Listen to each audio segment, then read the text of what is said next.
We're very pleased to have the next part of our day continue, and this is an international approach to advisor professionalism. Canadian regulators are contemplating a game-changing proposal that would radically change the landscape and would include such things as financial advice by a fiduciary duty and the banning of commissions. Part of the impetus behind this movement is that Canadian regulators feel they need to keep pace with their international colleagues. This panel will examine the reforms in foreign jurisdictions that has been taken and the effects on the advisors, what Canada can learn from these experiences, and should we be so quick to follow in their footsteps. Now we have the moderator, Mr. Ed Squark. Ed? Thank you very much, Rob. Starting with you, Gary, if I could just have you make some opening comments on RDR, your thoughts. Well, firstly, ladies and gentlemen, thank you for inviting me to Canada. It's my first time. And thanks to Advocis for being such fine hosts. Just a quick explanation of what I am and who I am. For 10 years, I was the Director General of the IFA Association. I've been a witness to 5 parliamentary select committees. I've been involved in the industry for over 30 years. Currently, I act as a consultant for the financial distribution in the UK and in Europe. And the thing I'm doing at the moment is a thing called the Heath Report. We have a thing which has been brought in by our regulator, which they got infected from Australia by, I think this was originally an Australian idea, called the Retail Distribution Review. And the Retail Distribution Review simply came in 3 parts. Number 1, it insisted every advisor took another raft of exams, notwithstanding that they had probably been advising for 40 or 50 years without any issues from the regulator or the clients. The effect of that was to get 65, 70-year-old IFAs looking and saying, do you think I'm going back to school at this age? And they left the industry. So now, congratulations, we have a smaller number of better qualified advisors and less people to deal with. The second part was that the regulator decided it was in their view, they had the power, which of course they had the power, to demand that clients only paid for their advice by fees. I'll touch on why that's so important in a minute. But that's what they did. Now, I can see that as a regulator, you should be able to insist on certain disclosure.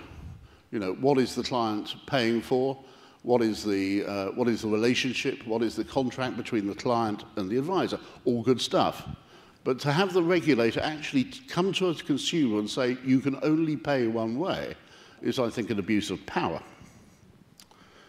And I come from that position because I actually believe in what we do. I actually believe we have a social benefit as IFAs to consumers. And that social benefit needs to go as far across our fellow citizens as humanly possible. Now, RDR, as I'll show you in a minute, has cut down the number of consumers able to get advice. And it happens in 2 ways, and I'll explain why. But the important part, from my perspective, is that the advisors must deal with as many people as possible. There's some people as advisors you'll never deal with. They simply never have the money. They're really dependent on the state. That's fair enough. That's okay. We understand that. But for other people, why is financial advice only for rich people? And that's what RDR has achieved. So let me just show you some numbers. This is the total number of consumers in the UK market. This is the working and retired population of Britain, 40 million people. Okay, so they're the sort of people we might be dealing with. You can see that pre-RDR, we had 23 million who were accessing advice. Now, I'm not calling these people clients as in they're talking to their advisor every week. They may only occasionally dip into their advisor. A lot of these people are transactional clients, But there were 16 million of them accessing products and services through the IFA sector, and about 7 million, that's the figure that keeps coming up. I've never found its parentage, but there's meant to be 7 million who went to bank advisors, giving you a family fortune of 23 million. Now, the difference between the 40 and 23, some of those used to be clients of what we called industrial branch. I don't know if you have industrial branch in Canada, but this was the man from the Pru, bowler hat and bicycle clips, going around housing estates selling small amounts of insurance. When regulation came in 1988, industrial branch went out in about 1990. That was the first fatality, and the large numbers of people lost any access to any advice from that moment on. So we have the 23 million. Now we look at the current disenfranchised clients. 5.2 million clients have left the IFA sector, and 5.8 million have left the banks. So we started with 23, and as we sit here today, we have circa 13 million people potentially taking advice. And if RDR's only just started in some ways, and if my numbers are correct, we're going to lose another 8.3 million. So from dealing with 23 million people who are working or retired, we will end up with around 5. And the question then is, where do those people go for advice from now on in? The number of advisors, as you can see, has decreased from a top number of nearly 39,000, and we're sitting at 33 at the moment. When RDR was announced in 2008, we'd already lost 750.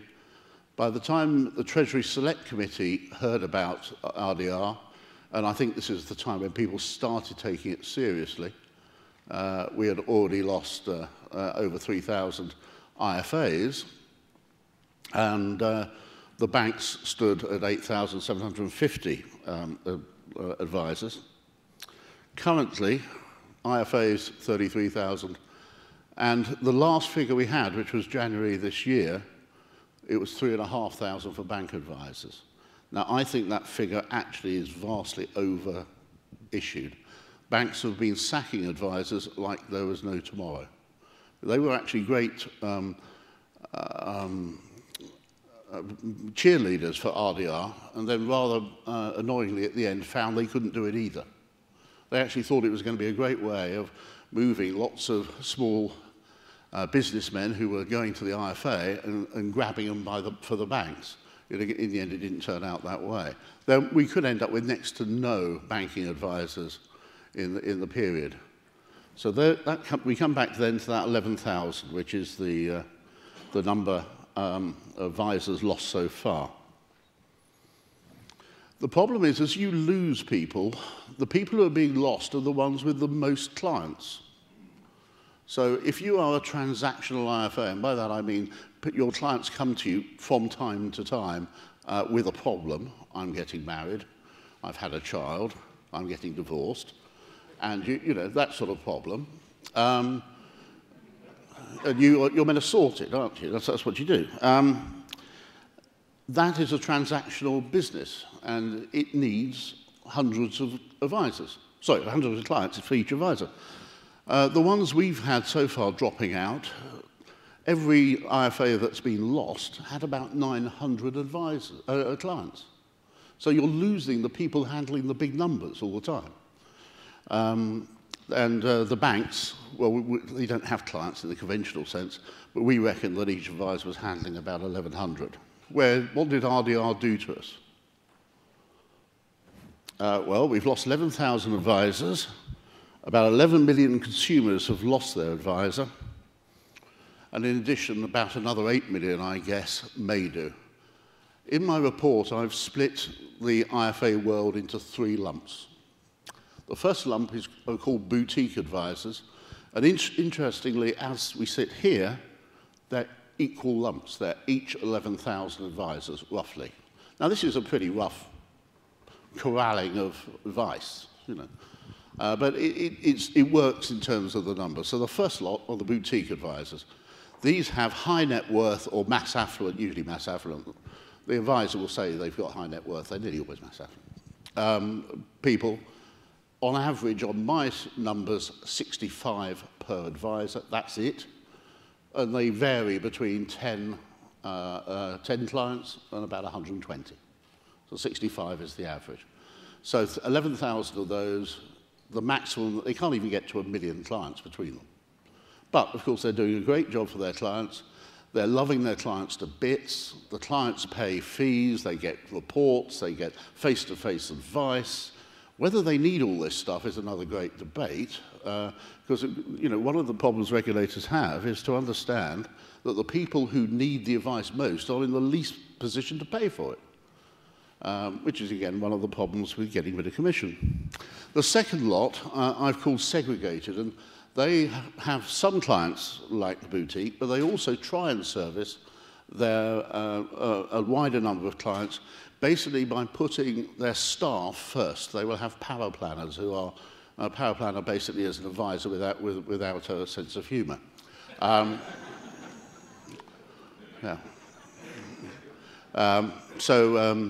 We have rooms for them. I don't know, do you know about this? Yeah, we have rooms for them, and we have a door, we lock it from the outside, and you cut the bottom of the door off at about 4 inches, and that way you can throw pizzas and cans of Diet Coke through, and they seem quite happy there. So that's what the segregated lot are doing, and so the client gets a different level of service, hopefully the same quality, but less of it, and they can pick which level they can have. And those people have about 300 clients per advisor. So again, 11,000, so into about 3 million-ish there.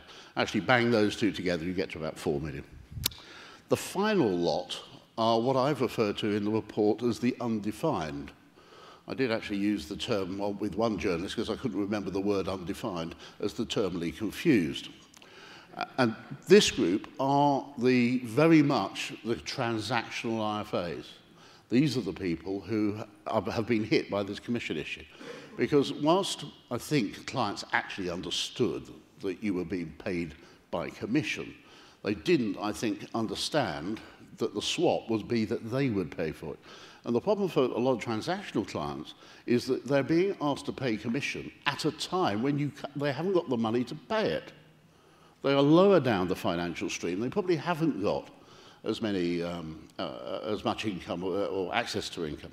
So, you are getting married. You want to get certain things in your life sorted out, life insurance and what have you, and maybe a bit of investment and all that sort of stuff.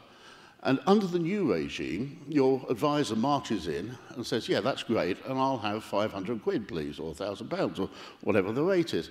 If you start, and this is what RDR has done, you restrict people to paying commission only.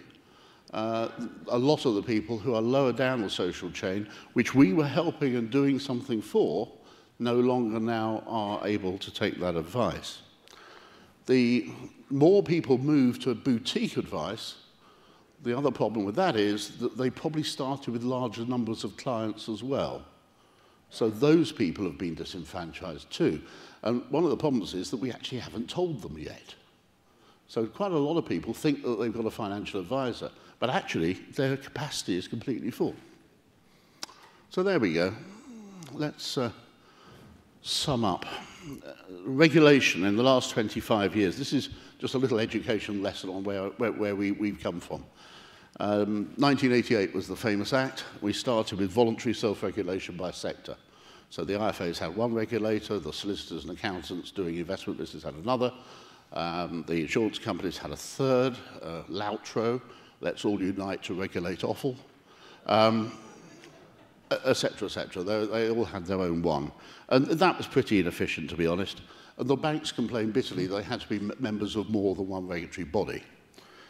So we then had enforced self-regulation by sector, i.e. the government said you had to if you wanted to trade. We started being voluntary. Then we had enforced self-regulation by multi-sector, i.e. they jammed everything together into one regulator. And currently we have statutory regulation for the whole industry, paid for by the industry. At different times, we've been rulebook-based, principle-based, catch-all-based, and I think we're probably all of those at the same time at the moment.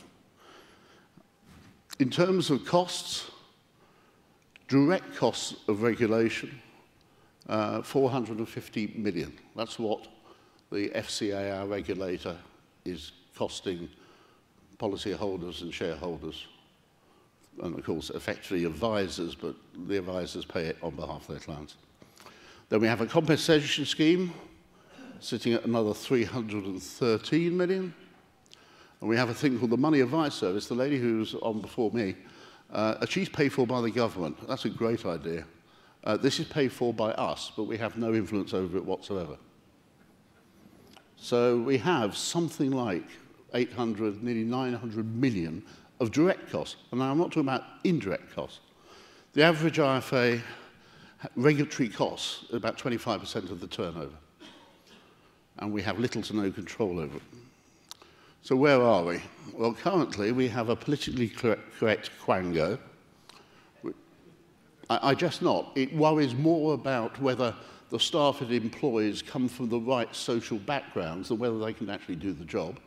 There are jobs that are left absent for months because they can't find the right colour of person to go in there. I just not. The thing was designed by the left, and these people generally do not believe in the market. They don't believe in capitalism, basically. They all read The Guardian, which is our left-wing paper. And they really don't believe in it. And they think that what we sell is some form of nuclear waste. You remember Churchill's quote that he would have insurance pinned on every door? You remember that quote? Well, these people that don't believe in Churchill, these people actually try to persuade people that it's really quite a dangerous thing they're doing. And politically, I suppose they feel that the state should be doing all this stuff. The regulator is always managed by a banker, and it tends to act for the big battalions and who use it to attack the smaller player, which is why the banks were so keen to have RDR until they worked out what it was about. And then we have a political class with who have launched a regulator with no meaningful oversight. The Treasury Select Committee, which is meant to be the oversight body, was told literally and solidly 2 years ago to get stuffed by the regulator, even though the regulator only exists because of legislation. And finally, of course, it's all being paid for by voiceless consumers in whose name the regulator acts, but for whom no protection is offered. So it's actually, we are exactly in the place you don't want to be. And it's going to take a lot of time to ratchet it back to something sensible, the sort of regulation that you appear to have. So finally, how can Canadian IFAs avoid what we've now got? Well, firstly, you must ensure you've got a well-funded, well-run association capable of representing all elements of the sector, to politicians and to the media. We, I'm afraid, in the IFA sector in the UK, haven't had that for 10, 12 years. Our IFA association has been captured now by vested interests. I think you're very, very lucky to have Advocis. I've looked at a lot of the papers they sent me before I came over. Their representation is excellent, and I really commend them for it. Try and lead public perception, not react to it. You need a good compensation mechanism for people who do lose money and are poorly advised. But try and entrench it in the civil law. I think you're there, but we're now not. We have an ombudsman service which just basically makes its own decisions, not based on civil law, on what it thinks is generally not a bad idea. Of course, it's also spending other people's money. The PI insurance is always dodgy because it is not involved in civil law.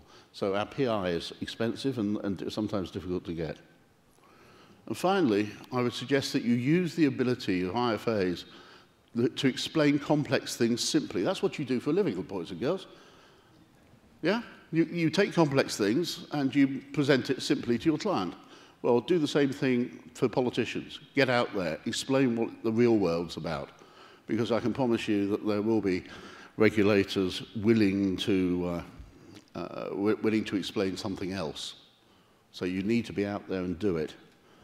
As IFAs, you haven't got the establishment buttons that banks and the big battalions have got. You simply don't have access to that sort of thing. So you must use democracy to represent yourselves. And I think you're well led and you're well sorted. But at the moment, the Canadian regulator seems to be standing well away. You know, the regulatory Canadian lemming seems to be standing well away from the cliff edge at the moment. Sadly, my regulator is shouting from the cliff edge, come up, the water's lovely. But it is a worry that regulators meet up for these events. I mean, the scariest thing for me is they're breeding as well. But it is scary. But the clients deserve better. You are doing a marvellous job as IFAs for protecting a large number of people from the vagaries of life. You've done it. You've gone and sorted out when the widow has ended up with a cheque that maybe she didn't even know she was going to get. You've seen people retire at the right time with a bit of money in their back pocket. And as you were saying earlier, or yesterday, Ed, you've got a lovely piece of research here which shows that people using IFAs are likely to end up 3 times better off than people who don't. So let's give that message out. Anyway, I think I've probably gone on far too long. But that said, thanks for inviting me. I'll be delighted to take any questions you have and well, basically answer what you need to hear.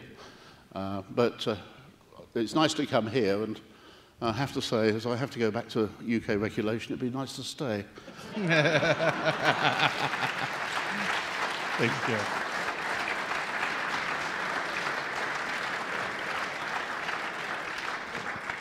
Thank you for those opening comments, Gary. We also have joining us from Australia, Skyping in, Anthony James from PwC. So I'd like to move to Anthony next to provide his brief comments, opening comments. It's 4 a.m. in the morning here, so thanks for having me today. As said, I'm a partner at PricewaterhouseCoopers here in Australia and advise, I guess, a large section of the financial advice architecture, if you like, and I'll explain what I mean by that in a moment. As it's gone through what Canada is looking to go through now, and that what we've called the future of financial advice, or FOFA reforms. So I can just give a little bit of background on what the financial advice industry looks like in Australia, and then perhaps touch on the 2 key changes, and then secondly what I think have been the outworkings and in many respects the unintended consequences that we're seeing play out through the industry and the impact on financial advisors. So in Australia, we have somewhere between 25 and 35,000 licensed financial advisors across IFAs, broker-dealers, bank-employed financial planners, and I guess a smattering of accountants and other professionals who provide financial advisory services. The setting in which they provide the services, we have for about 20 years had a compulsory superannuation system, which for all employed Australians has required compulsory pension fund contributions from salary, and has resulted now in about $1.5 trillion under management of compulsory savings in the hands of retail Australians. The other thing to note is that traditionally, and probably highly correlated to the fact that we have this compulsory savings system, we have a very low take-up of financial advice amongst the community, and somewhere between 15 and 30% of the population, or only those numbers, have ever had any interaction with a financial advisor let alone have a financial ongoing relationship with one.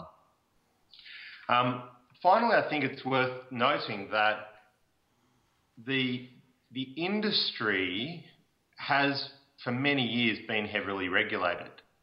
The FOFA reforms have not taken place in a vacuum of regulation. And indeed, when we look at the range of regulatory requirements for financial advisors to become licensed, to disclose the nature upon which they're providing their advice, and a very, very strong and detailed disclosure-based regulatory system requiring reams of paper for every product that's ever sold. One could argue that it has been an over-regulated industry for many, many years. So the catalyst for the FOFA reforms was not really the fact that we didn't have a robust financial advice regulatory framework. The problem was the effectiveness of that in light of a number of the corporate failures and instances of mis-selling that happened through the financial crisis.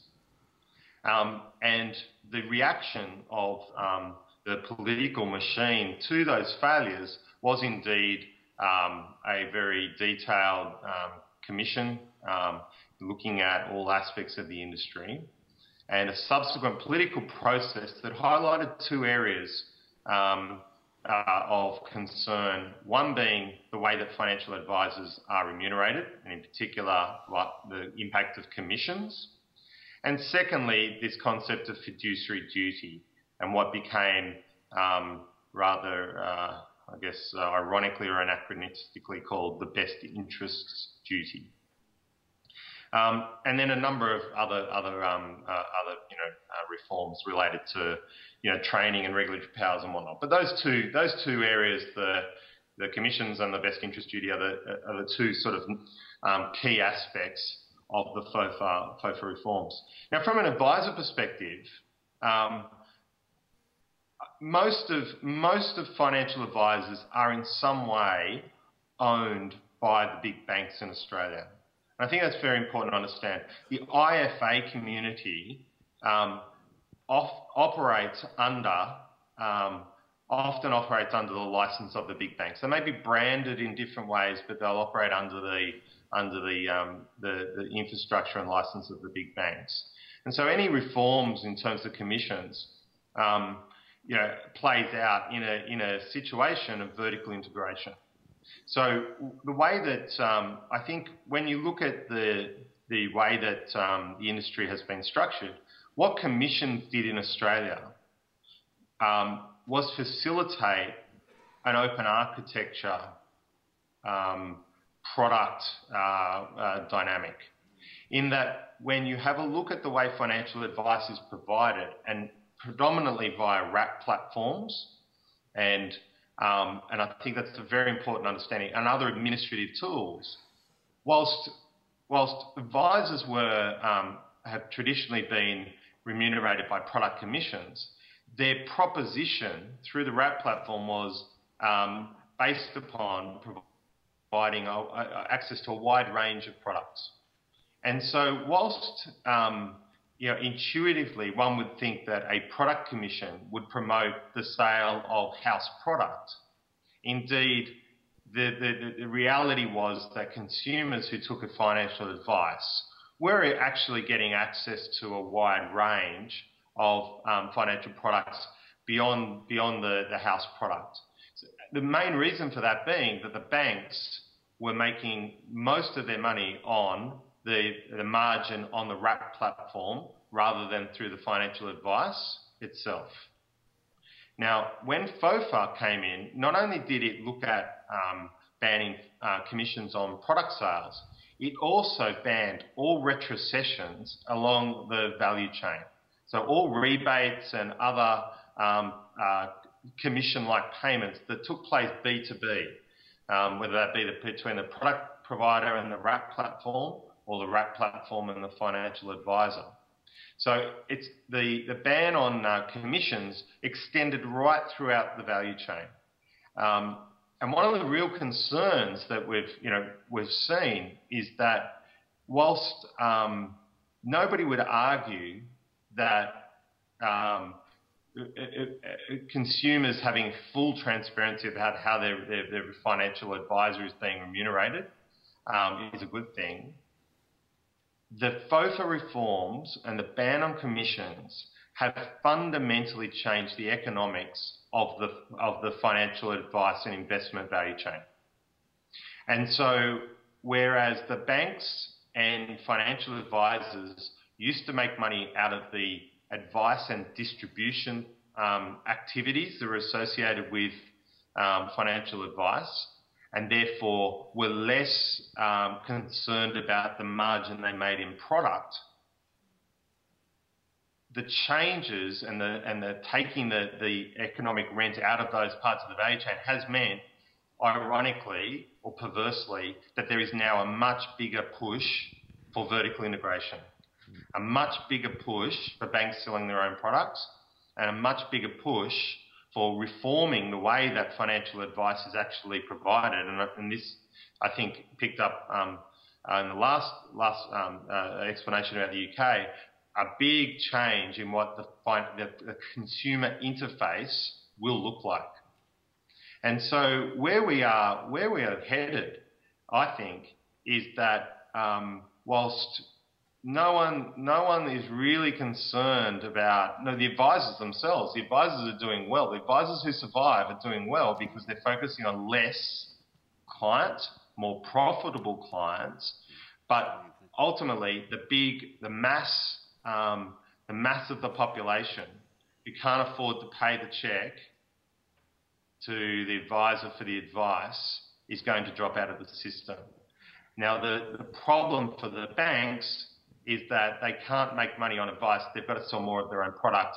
They're now looking at lower cost channels. So robo-advice, digital channels, disintermediating the advisor. So the ban, what we're seeing, I think, is the actual impact on the value chain or the business of putting investment product in the hands of consumers has changed fundamentally by playing around not just with commissions, but all of the payments that go on between the product providers, the platforms and the advisors. And that really is fundamentally changing the landscape. Now, to that end, I think the impact in terms of the numbers of advisors that are dropping out of the system, etc., is far more obvious and well understood in the UK setting than it is in Australia. One of the things that we're not really seeing yet is financial advisors dropping out of the system. One of the reasons for that is that the business of advice at the advisor level is actually improving.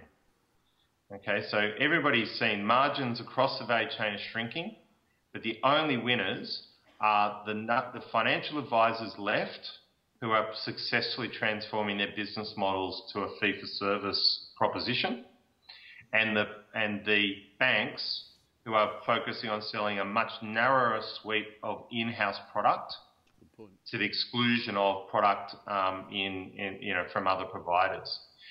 Which, before I close out, I guess brings us to the interplay between what I've just spoken about and this fiduciary duty.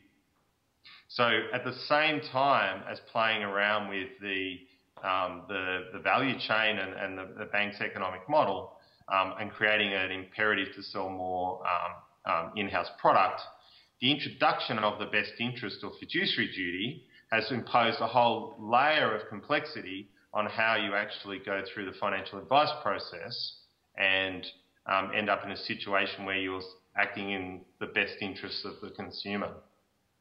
Now, I think the biggest lesson to be learnt from the Australian context is that whilst these reforms have been in place for 12 months or so, the political noise is not going away. And one of the things that basically I think the root cause of that is the interplay or the inconsistency between saying, well, we're going to actually disrupt the way that financial advisors are going to make money. We're going to actually take the profit out of out of this dirty game of providing, investment and saving solutions to our population. And at the same time, we're going to impose these restrictions that you've then got to go and scale the market for the best products, irrespective of how good your products may be. So I guess just without taking up any more time, I think my headline learning or statement from the Australian context is that a ban on commissions, you need to really unpick that and understand what it means for across the value chain, because when you disrupt the economics of the business of providing financial advice and related products and services, you're playing a very dangerous game. And then secondly, whilst a fiduciary duty or best interest duty sounds like a good idea, it's just, the risk here is that it's not an easy bedfellow with the changes that may fall out of playing around with remuneration. Thank you very much for those opening remarks. We'll move on now to Rod. Okay. Thank you very much, Ed. My name is Rod Bryce, and I sit also within PwC in their London Strategy Consulting division. So I've spent about 20 years within industry, working for a range of companies, and particularly in life and pensions, and dealing with multiple channels. And then the last 5 years, I've worked for PwC. And really in that time period, I would love to say I've been doing lots of different things, but my absolute focus has been retail distribution review. And effectively the evolution or the transformation, wherever you sit, of that market. And it's quite interesting. It's been an interesting journey, because I had the time leading up to the regulation, and then the subsequent 2 years, or almost 2 years up to December, since the regulations come in. And I think that there's a word that has not cropped up yet in the event today, which is culture. And I think the culture discussion will probably be very, very prevalent in next year's discussion once some of these issues start to unfold over the next 12 months, because culture has been something that's driven a lot of the different changes that have been taking place. And I think building on the first panel this morning, which, by the way, I thought was excellent, and I think that some of the takeaways from me were really key ones, which, particularly Frank's point about the drive around global regulation. I think he's absolutely right. It's very hard to start to think globally, where do I go to as a company for an easy life? And I think the fact of the focus on transparency and fairness for customer outcomes is something that will be key for the future. I think the simplicity point is really a key point as well, because again, I think when you start to effectively unpick a market that's been operating for 30-odd years, do you know if you're going to make an omelette, you're going to break some eggs. And you're not always going to keep all the people happy all the time. And I think the regulators have actually got a very difficult job.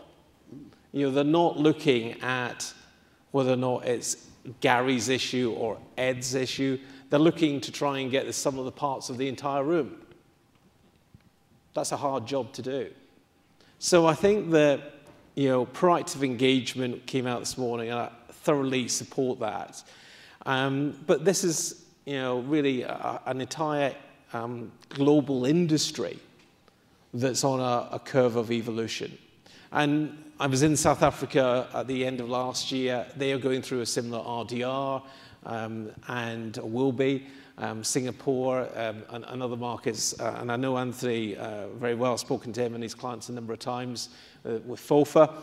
And as I say, it's very hard to escape this. But if we look at the UK and try and learn from the UK, the UK had disclosure.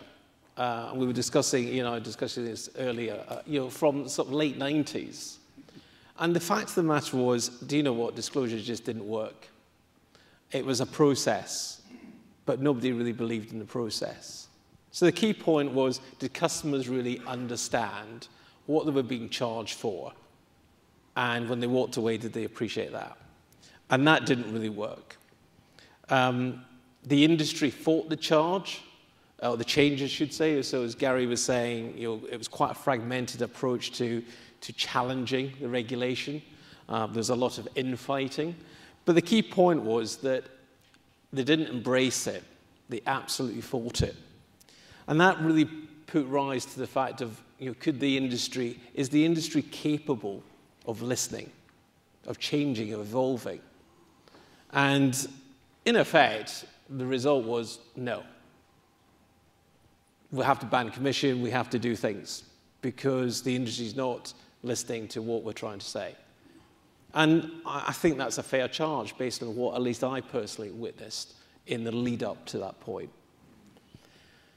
I think also we had a really strong culture of product push, or products being sold.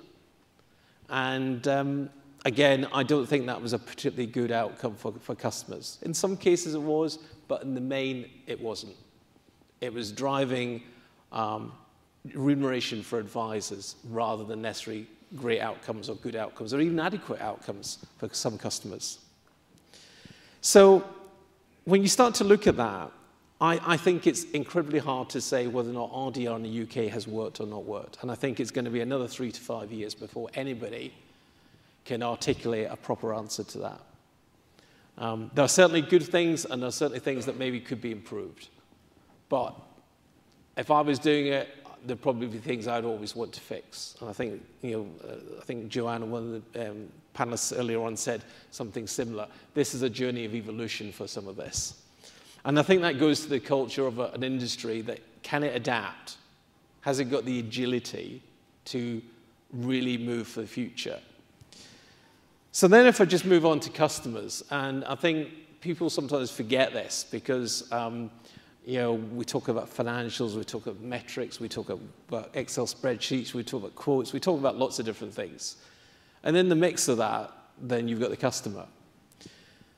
And I think the internet, without a doubt, has been a game changer. And for me, is the fact of you look at in other industries, such as the travel industry, which has completely changed in the last 10 years. And I think that's moved from customers really wanting to embrace digital capabilities, wanting to do things for themselves, understanding more, having choice, having freedom. And I think that, in the UK at least, so I can't speak for you guys, but we started to really rely on processes. We didn't really start to think about the customer well enough. And I think as customers became more aware, what was interesting is that organizations didn't catch up. They had teams of people analyzing customers. They had more customer segments than you could possibly imagine. But the irony was they didn't actually know a tremendous amount about those customers. And I think that one of the things that we did at PwC, and I did this fairly early on, so it was about 2010, so approximately about 4 years ago, was that I co-led with a colleague a piece of work around understanding not whether or not customers wanted to have financial advice or valued it, but what was their absolute willingness to pay for it. Because that's the acid test of how good you are. It's whether or not somebody values your service or your effort and will hand over a check or pay cap, whatever. And it was a very sophisticated piece of work. 17 different companies bought it across the UK. But the point about it was that, like similar pieces of work by manufacturers within, or product manufacturers in the industry, what we found was that there was a gap between what advisors thought they were worth and what customers thought they were worth. And the other point was that customers' willingness to pay generally was incredibly low, incredibly low. They didn't realize that an advisor might get £4,000, for example, at the initial point of the commission going through. They didn't understand any of that. Their willingness to pay, and I can give you a feel for this, was that between the different segments of a mass market customer going up to high net worth was ranging from £100 up to 250. Now, as one client said to me, Rod, is that per hour? And sadly, I had to inform him it wasn't per hour. That was it. So if I saw Gary here and I gave him advice and I set the product up for him, for a high net worth customer, £250. Now, what was interesting about that, because you initially think, well, these customers, what do they know? Yeah, how ridiculous is that? Don't they value my services? But actually, they did value it. But they had got smart over the years. And I sat in focus groups across the country. So I literally watched these people and listened to them. And then we did some psychometric, some behavioral analysis work online to verify this. And it was all very consistent. And the point was that if you change your proposition and understand the value drivers within your business, people will pay for it. It's quite a simple concept. If you provide your services really well and execute them really well, and I'll come back onto that in a second or two, they will pay. So this type of change, the market at the start certainly didn't get. They didn't appreciate it. It was just a fear culture of people won't pay, people won't pay. What are we going to do? We'll sell our business. We'll move out. We'll do something else. And that does tally into the points that Gary was making. And whether or not I agree with all Gary's numbers is another matter, but there is a significant reduction, even more, I hasten to add, than some of his numbers, around the number of advisors who have left the market. Okay? And I think that some of this also ties in, if I just move on to the point about advisors overall. I think Greg mentioned about starting somewhere, and I think that's absolutely right. And I think that when you do that, and you start with things like qualifications, be very clear that the qualifications absolutely help the promotion of the industry as a professional body. But when you ask customers, they don't register. It's a hygiene factor that that an advisor is a highly qualified individual and should be. So the expectation is, hey, I'm just expecting that. But you have to start somewhere, and I think it's a really important step. I think the point that that was made a few minutes ago by Anthony was really important.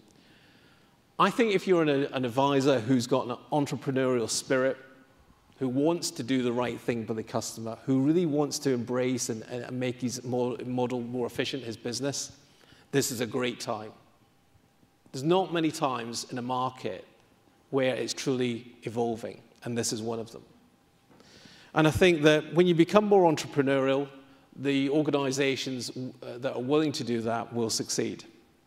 But they have to focus on customer outcomes and adding value.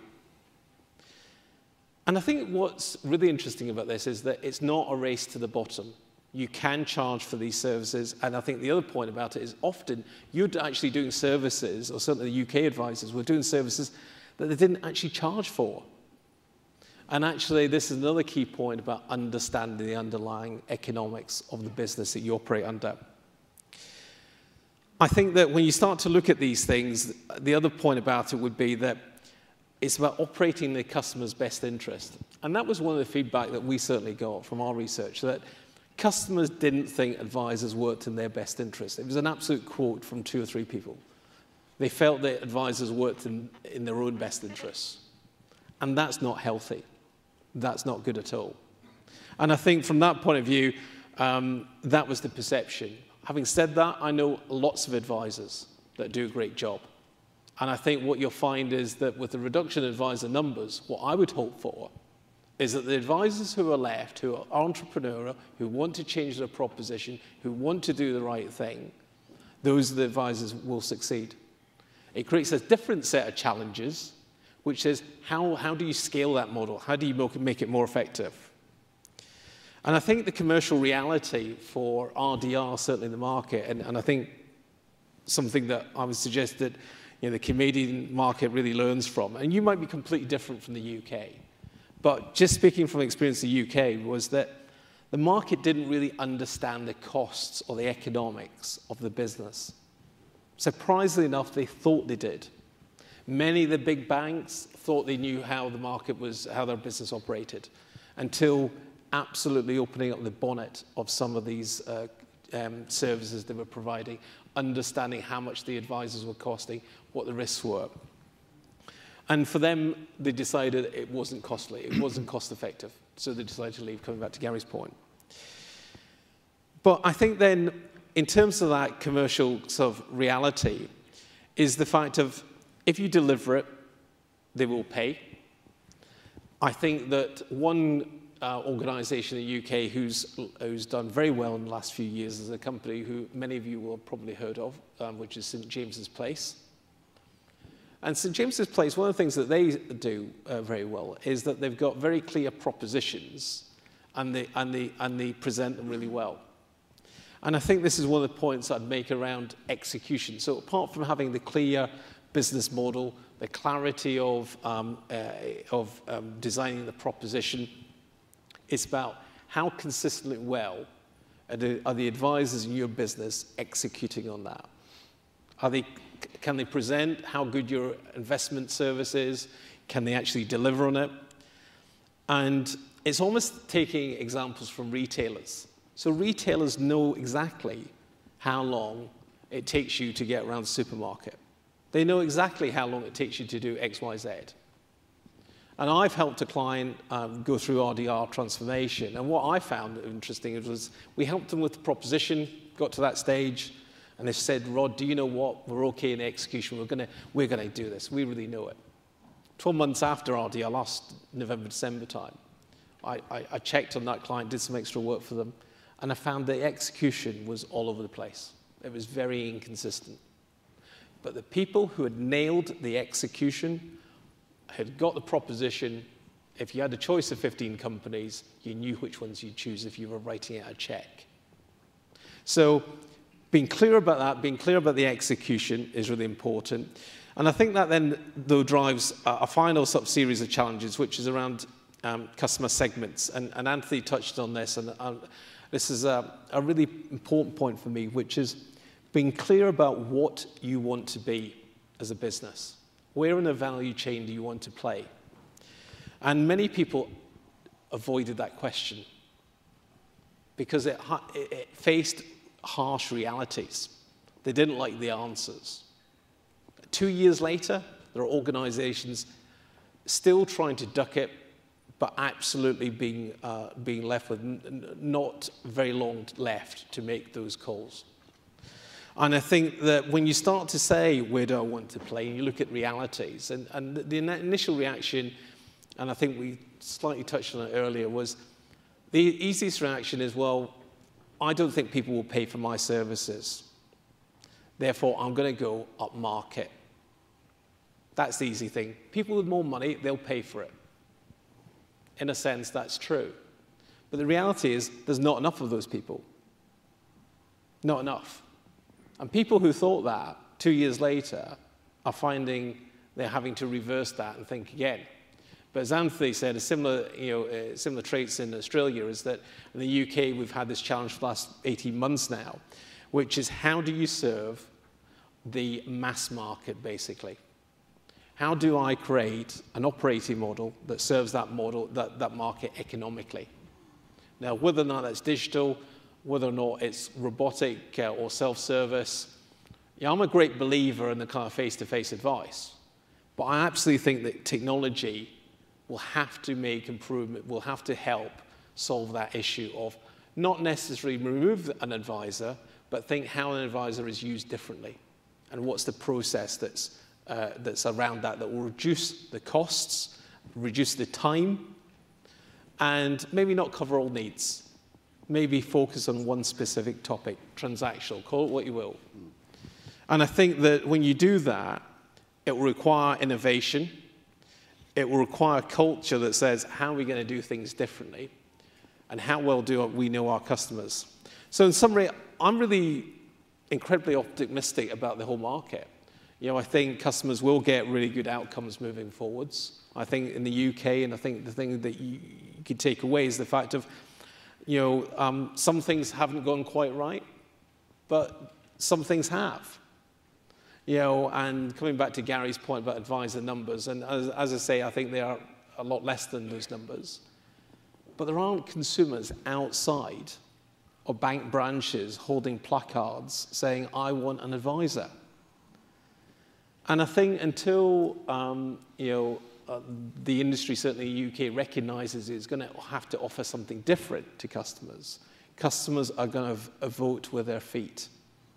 And when we tested a few years ago now about this, around about 40% of people said, even with the most attractive pricing option, they would not pay for advice. And that number, sort of 3.5, 4 years later, is not far off. And I think the challenge is, how do you reach out, back out to those people with something far more effective? So I think it's going to be better outcomes overall. I think that advisors are in a brilliant position. You're the closest to the customer. You're the ones with the power. It's whether or not you want the culture to evolve the business model to make that happen. I think that product manufacturers are going to be in a difficult place the next couple of years. You'll be placing some of that pressure on them because as margins reduce, you're at the front end, you're at the right end of the value chain. But that will drive simpler solutions. And I think that overall, what will be fundamental to this is keeping close to the customers and continuing to test with them. Do they appreciate and value your services on an ongoing basis? I don't think that's really an optional extra. That's just an expectation of a successful business moving forwards. Thank you, Rod. And Ian, if I could turn to you now for your comments. Well, thank you. I run the retail business of Invesco Perpetual in the UK. We manage 80 billion Canadian dollars of assets. We're the UK's #1 retail investment manager by AUM. We're active manager. We're very proud of what we do, and I've worked for the business for 20 years, so I've had a long involvement there. I really notice coming here today the nervousness that there is in the room around this debate, around regulatory change, around the idea that I hear the talk of the Canadian regulator feels pressure to catch up with other regulators. I can sense your nervousness. I would say to you that I guess by nature I'm a positive person. Okay, so I always travel hopefully. I always allow for the best outcome that's possible, even with regulation. And I would exhort you all to take that approach. The key, I think, is around engagement. And look, we have a room full of people here today, don't we? We're obviously early in the process. I think you have every opportunity to engage properly here. The engagement won't always be fun. My own RDR journey, I was listening with interest. Rod said that, did you say you spent the last 5 years working on RDR topics? We've had a few other things going on in our business, but it's been a huge focus for me. It started back in 2007. The FCA, or the FSA as it was then, invited me to take part in what they called an expert practitioner panel. So they got a selection of people. They had a couple of people from fund managers. They had some people from banks, some people from advisors, some people from consumer bodies, etc. And they got them together to talk about what was needed. It was a war. It was an absolute war. It was, I guess I could characterize it by saying it was a contest of vested interests masquerading as a sort of a discussion around principles, if you like.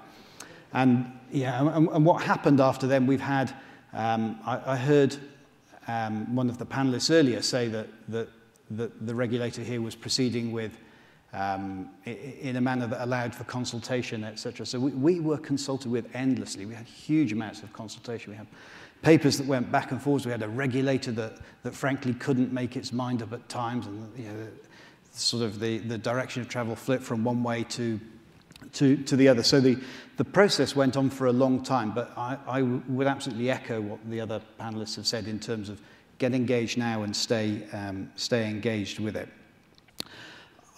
I also am struck by the fact that the starting point here may well be very different to the starting point in the UK. I think this debate tends to get oversimplified. The phrases around banning commissions, it's such an emotive topic, isn't it? But the starting point, there are some similarities. I mean, just to give you an idea, nobody's actually talked yet about the UK. The UK is a 1.2 trillion Canadian dollar industry, so I think that's similar in size, is it, to the industry here. There's about 160 fund management companies, 4,000 or so funds that are available, and an advisor population, as Gary said earlier, of around 30,000 advisors. So there are some similarities, but clearly there are some huge differences in the way that regulation works. The RDR in the UK was always about much more than advisor commissions. It also addressed these topics of the way in which advice is provided, clarity for consumers over what is the service that they're receiving. So I listened with interest as Peter earlier talked about proprietary products. That's come up in discussion. You know, do people recognize when they sit in front of a bank that the choice of products is limited? So one part of the RDR in the UK was about delivering clarity on that. Another part was around bringing clarity to ensuring that end customers know in advance what they're going to be paying for, that it's very visible, that they know in advance what they're going to be paying for, how they're going to be paying for it, and then the emotive bit tucks in behind there that commission bias is removed as a result. And then the last part was about advisor professionalism, qualifications. I'm interested to hear again this morning that that's part of the debate here. So it's important when we talk about RDR, and the idea of this was to get some input from experiences like ours in other countries, that RDR in the UK it had a wider remit. There was much more to it than just the commissions part. And I think that in the long run, the other parts around the definition of services and the definition of standards and professionalism will prove to be more influential on the market than the commissions piece. I think, as Rod has said, where you have, as advisors, well-developed relationships and you provide value to your clients as advisors do, they will pay. I know, I talk to a lot of advisors. I spend a huge amount of my time with advisors all around the country. Obviously, it's what I do. I know that they were tremendously worried about having those conversations with their clients, but for most of them, it has gone absolutely fine. There's been no problem at all. Many of them have increased the amount that they are earning as a result of this. This is not something that you should see as being a negative. Has it been a success? Well, clearly it's too early to tell. There are parts of the RDR in the UK that are not yet implemented. There are further changes that come into place in March 2016, for example, so there is more to go. There are parts of the regulation, for example, around what's been called at different times simplified guidance, so regulation for a regulatory environment for a if you like, a sort of non-high net worth environment that are yet to come. So the picture is still being filled out there. So it's too early to see all of the impacts of what's happened to date, and there is more to come. But for the good firms and the good people who have grasped the opportunity here, they've seen that the background in the UK is that financial advice and investment products, risk-based investment products, were almost a luxury good. The percentage of the population who owned risk-based investments was incredibly low. I don't think it's ever been higher than about 8 or 9% at any point. We have a government and employers are continuing to push the responsibility for long-term financial provision onto individuals. It's this that's creating the opportunity, and it's this that's created the government's need, the regulators' need to get in and provide some improvements to what was there. The good firms are seeing the opportunities. They're developing, they're taking the chance to develop personally, to develop professionally, to move on the profession as well, to create a profession that new graduates want to join. They want to go and be an advisor because they want the status, the remuneration, they want to be, advisors want to be seen. Advisors have the opportunity to complete their transition to being seen as full professionals alongside the other, I don't know, lawyers, doctors, the other professions that we go and see. And they have that opportunity at a time that the marketplace is increasing. So don't be put off by focusing too quickly on the negatives of, if we ban commission, people won't pay, there'll be a problem. Because done properly, I don't think that will be the case. The opportunity that arises from this is huge. And I know from my experience, I meet every week firms who are making this transition and who are developing hugely and developing their own opportunities and capacity as a result. I'm hoping through the panel we can explore this topic of some of the similarities and the differences. So maybe I'll shut up and get out of your way. No need to shut up. What I'm hearing is that RDR FOFA had the unintended consequences of alienating, I'll call it that, the mass market. And I think the regulators recognize that as a mistake and are now looking at industry to provide the solutions, whether it's robo-advice or whatever else there is. I'm also hearing that the professionalism of financial advisors is important. Rod, you were commenting about, they weren't picking up the torch. They were given the hints that something was going to be done, and if you don't do it, we are going to act.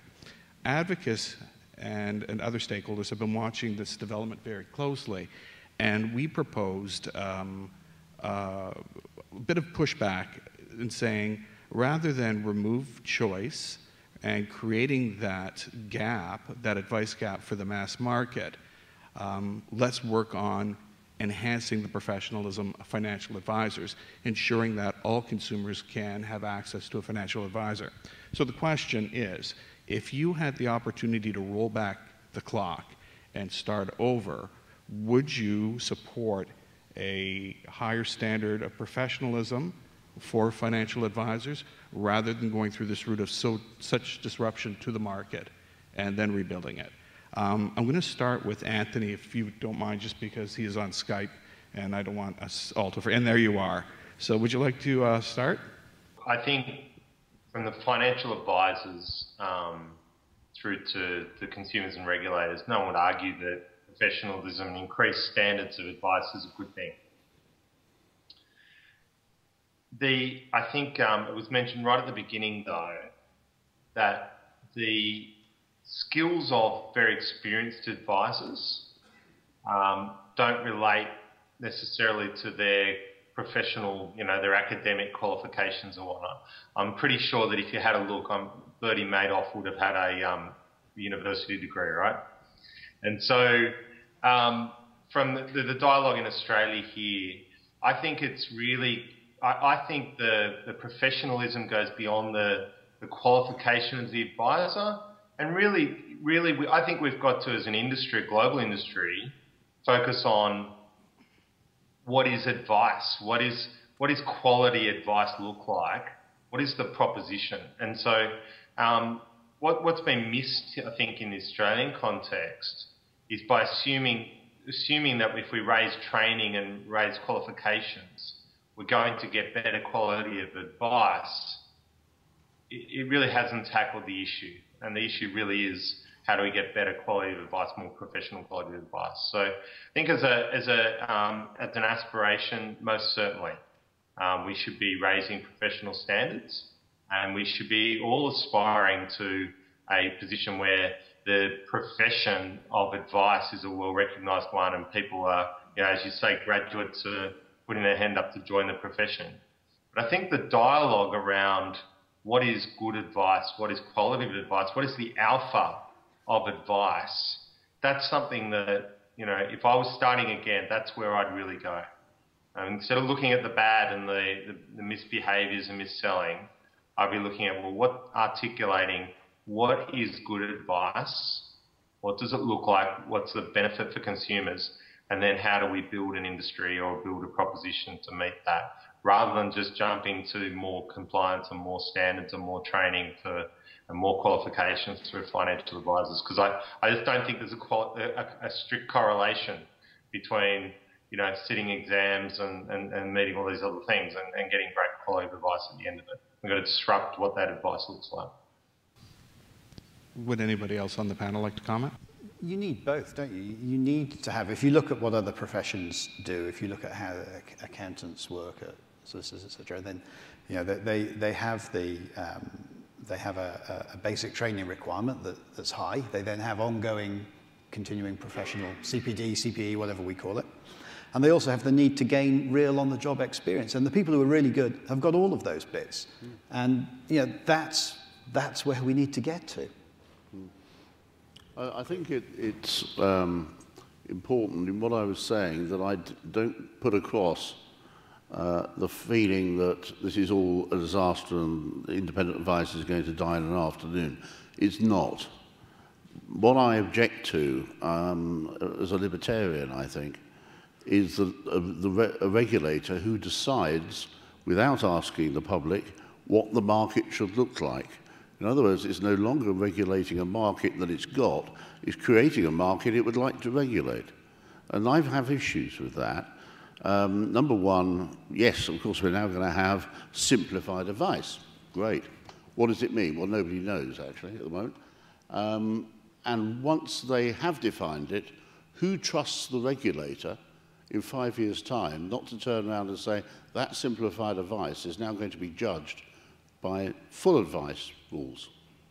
So again, this is again an issue of trust between the industry and the regulator. And the regulator has, in the UK, has gone off in all sorts of directions, quite often with, you know, they're trying to do their best. And the point you made, you know, it's a damn difficult job. I wouldn't want it, I promise you.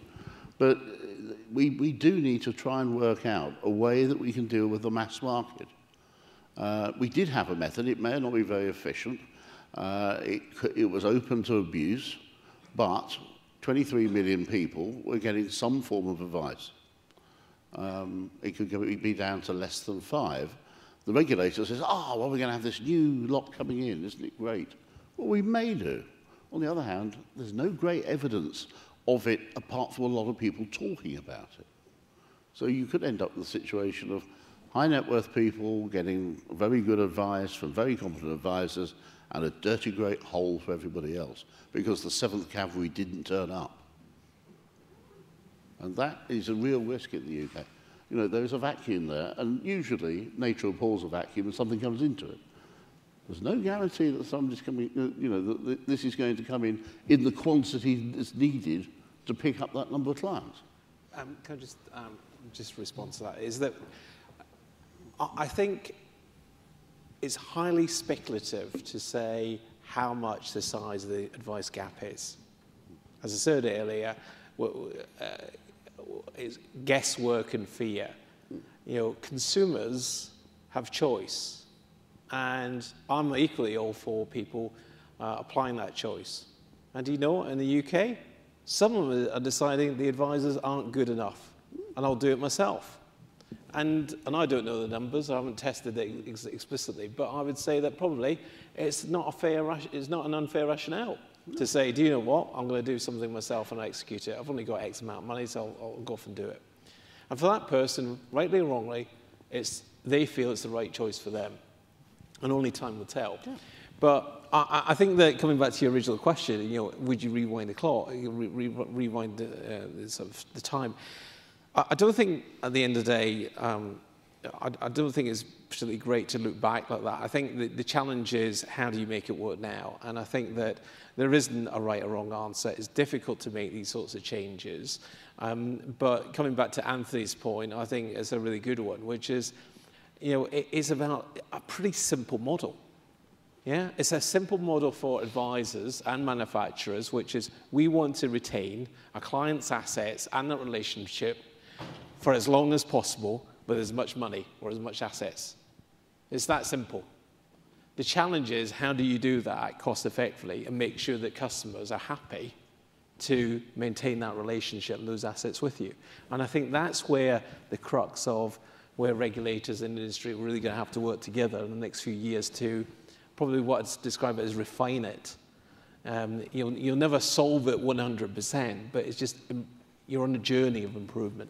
And it's whether or not you want that journey or whether or not you want standard guidelines. Well, I'd like you to answer it from a consumer-centric sort of focus. The mass market has been disrupted in Australia and in the UK. There was a consultation process, obviously, with the regulators.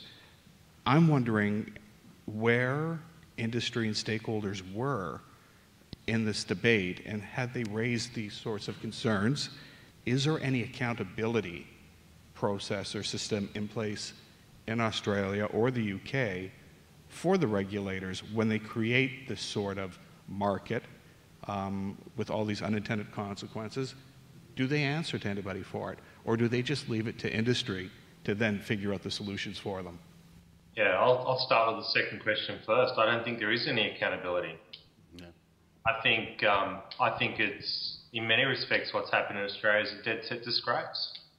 And the reason is that there was absolutely scant regard to how the industry works, how the industry is sustainable, and how advisors and product providers and others make money. I think there was also the industry perhaps let itself down a little bit here by not making it crystal clear that whilst they were very strong on we are acting in the consumer's best interests, not acknowledging the problems. And I think that is one of the real issues here, a little bit of humility in the process around, yeah, there's problems and we want to work to fix those problems. I think that would have helped. The other thing that I think in terms of the consultation process that broke down is that there seems to be this assumption that high net worth affairs are more complex than mass market affairs. And certainly and therefore simple advice is what the mass market needs. Well, the reality is that often advice is more important because of social security and all sorts of reasons why there's no strict correlation between low asset levels and complexity. And I think when I was talking about articulating what advice is, I actually think the regulator got through the process of FOFA without even really turning its mind to what financial advice is at all.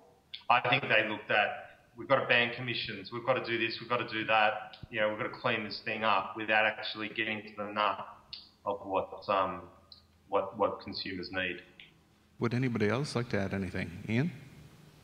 No, I agree with the comments around the definition of advice. I think in the UK, that's what the first part of RDR was really about. So maybe some more work was done there. I also think we should be careful. We say that there's been a disruption to the provision of advice in the UK, and we pin that back to changes in advisor numbers. But if you look at those numbers, as Gary's own numbers show, a lot of that is from banks pulling out of the advice business, and they didn't necessarily do that as a result of RDR or solely as a result of RDR. We had a huge problem with the mis-selling of payment protection insurance in the UK, which created $40-something billion worth of liabilities of provisions for banks. That's what's pushed banks out of the business here. So we need to be careful about tying together causes and effects as well. I think that we also that there is no accountability in the UK for the regulator. It does what it wishes. It's meant to be accountable to Parliament, but as I mentioned, it isn't actually accountable, and that's something we need to sort out. But there is another thing that an advisor does that people need to remember, and certainly I don't think the regulators understand, and that is part of your job is to challenge the client. Do you really understand, Mr. Client, that if you haven't got life assurance, your children will starve? Do you really understand if you're not putting X amount of money away for your pension, when you get to a pension, you won't have one? Then there is a challenging thing that IFAs have done historically. And if they are not doing that, if no one's there to do it, and it can't be done by internet, you know, really, I mean, I can't see a way that can be done. You know, if somebody's not challenging people and saying, look, this is the downside, people will sleepwalk into oblivion. And that, to a certain extent, I think is what's happening. Now, the rich people or the people willing to pay fees, they're sorted, they're fine. We've got no problem with them. They're going to get a much better service, financially better organised. Everyone's going to think they're much more professional. Brilliant. No problem with that. I have no problem with that. I think it's great. Those IFAs who've bitten the bullet and done the job, they're earning a lot more now than they used to do. They're far more profitable. They're far more sorted. And, you know, I'm not trying to stay in some hinterland. I think that's brilliant. What worries me is that at the moment, a large number of people who were challenged to do things won't have that challenge anymore. And because of that, they won't do anything. And that is the people who will end up highly dependent on government in the future. Yes. And that, I think, is a very worrying place to be, not today, but in 30 or 40 years' time. Rod?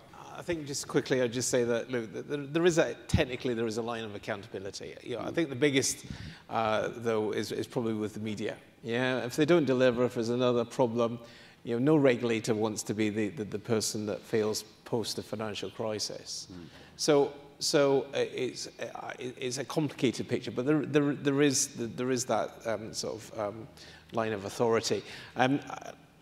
I think the biggest thing is, you know, coming back to Anthony's point about kind of what's advice, and again, I stress that I think it's been very clear about what the proposition is, because I think what Gary's talking about, and I don't disagree with what Gary's saying as to the potential need for it, but what Gary's alluding to is a form of social welfare. I am. And the challenge is, do consumers en masse feel that they, one, want that social welfare, and number two, why they should pay for it through an advisor?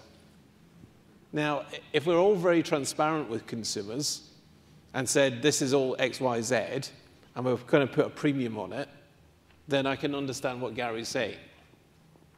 If we're trying to hide it within everything that's been done, I don't necessarily agree with it. No, I don't try to hide it. Yeah? No. So I think it's confusing as to what it is that we're meant to be doing. Is that a service to help with a specific financial need or set of them? Or is it social welfare because we don't think these customers understand it? I think customers are getting savvy enough that they do. They appreciate it, and for certain clients, particularly at the lower end who don't have the money, then it's a different set of needs and a different set of challenges. Thank you.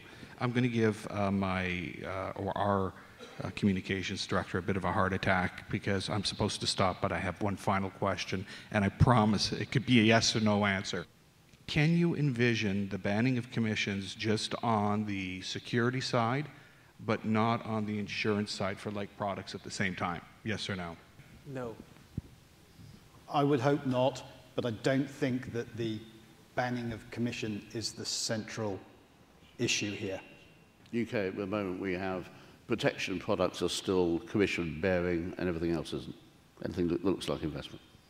Same in Australia, the insurance, risk insurance except within superannuation has been carved out, so it can still be by commission, and I think it's working quite well.